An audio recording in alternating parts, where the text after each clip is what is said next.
Hello students, today I am going to teach you class 9th history chapter 1 the French Revolution. From class 9 you are going to study the world history. The French Revolution of 1789 was a great changeable event in the history of world. The revolution overthrew despotic and corrupt rule in France. It gave advice to the world that king cannot be a representative of God but of people. French revolution ने पूरे विश्व में liberty equality और fraternity के ideas को आगे बढ़ाया. इस रिवॉल्यूशन ने पूरी दुनिया को ये बताया कि वे किस तरीके से इंडिपेंडेंस हासिल कर सकते हैं. यहाँ आप देख सकते हैं ये फ्रांस का मैप है और other neighbouring countries. So first try to understand the word revolution. What is revolution? Revolution is commonly known as a forcible change of government or social, political, and economic system of a country in favor of a new system. In French Revolution, people overthrew the monarchy rule and took control over the government. In another way, we can say that they changed the old system of the country. Here you can see the figure of storming of the Bastille Fort. It is mentioned in your book, NCERT book first page. So the revolution was started on 14th July 1789 with the storming of this Bastille Fort. On that day, revolutionary attacked the fort, which was symbol of despotic rule of king. Despotic means unlimited power of king over the people. So it was hated by the citizens of France. Louis XVI ordered the troops to move into the city because on 9th July, National Assembly was formed and Constituent Assembly also. So all over the nation, public meetings were organized, and people also struggle for a piece of bread also. So when the king ordered the troops to move into the city, the rumors spread that he would order the army to open fire upon the citizens. After that, 7,000 men and women gathered. They formed their own force. They destroyed the government building, and the Bastille Fort was also destroyed. Bastille Fort, which was used as a prison, and after that, prisoners were released. The king commander of the Bastille Fort was killed, and the stone fragments of the fort were sold in the market, and people kept those fragments as a souvenir of its destruction.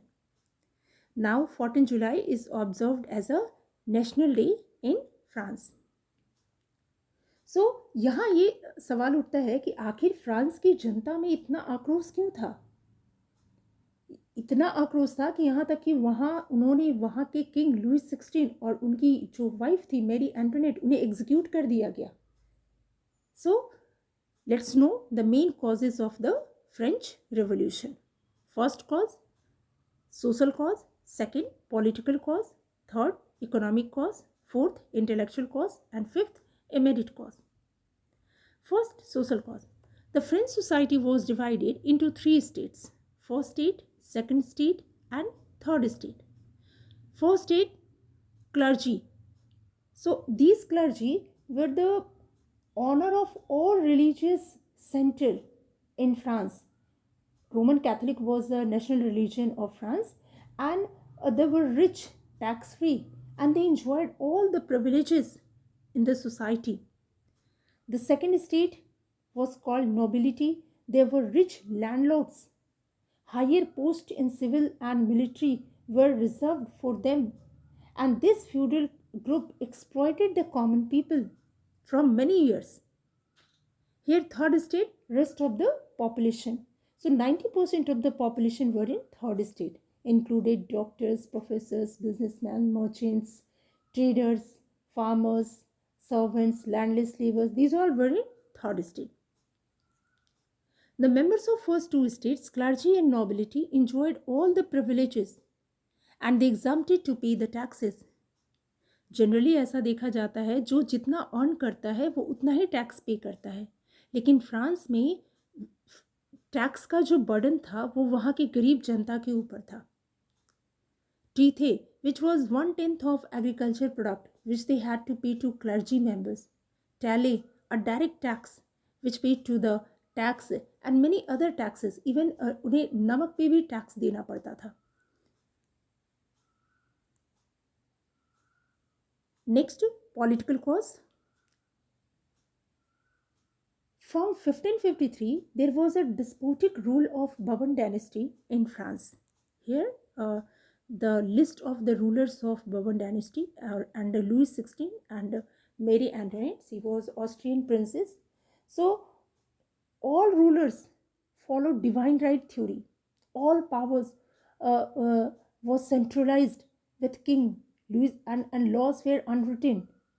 From 1756 to 1763, France fought 7 years long wars and defeated against England. It caused too much economic loss. During the reign of Louis XVI, he helped 13 American colonies to gain their independence. And the war added more than 1 billion livre, which was the currency of France, and converted into 2 billion livre. Mary Antoinette, here, she was Austrian princess and she was very bad advisor. Louis XVI under her influence, and she was making much expenditure in luxurious life at, at Palace of Versailles. Here, Palace of Versailles. 1800 laborers were worked in this palace. So you can imagine the maintenance of this palace. Next, economic cause. France was agriculturist country, but the most of the part of land were owned by the clergy and nobility.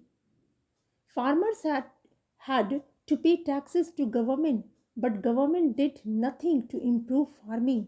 The population of France increased 23 million to 28 million in 1789, which led the demand of food grains. Harsh winter, crop failure, drought, and rise of food prices. So the result that subsistence crisis, which means extreme scarcity of basic means of livelihood in France. So the economic cause was one of the most important cause of the French Revolution. The next, intellectual cause.